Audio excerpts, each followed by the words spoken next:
Welcome to Happy English. Let's get better at listening and speaking. It will be fun and a little challenging. Let's start. Bobo Chicken, known as Bobo Ji in Chinese, is a popular street food dish originating from Taiwan. It consists of small pieces of chicken that are marinated, skewered, and then grilled or deep-fried.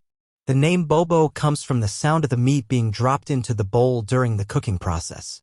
Typically, Bobo chicken is seasoned with a flavorful blend of spices such as garlic, ginger, 5-spice powder, and soy sauce, giving it a savory and aromatic taste. Sometimes it's served with a spicy dipping sauce or sprinkled with chili powder for an extra kick. This is exactly the kind of culinary adventure we love to explore on Happy English. We dive into the rich tapestry of global cuisines, uncovering the stories behind the dishes and the cultures they come from. Our journey takes us from the bustling streets of Chengdu to your kitchen, bringing you closer to the authentic flavors of Sichuan hot pot. Along the way, we'll share cooking tips and tricks, helping you recreate these dishes at home. So, grab your apron and let's embark on this delicious journey together. Stay tuned for more exciting episodes on Happy English, your passport to the world of gastronomy.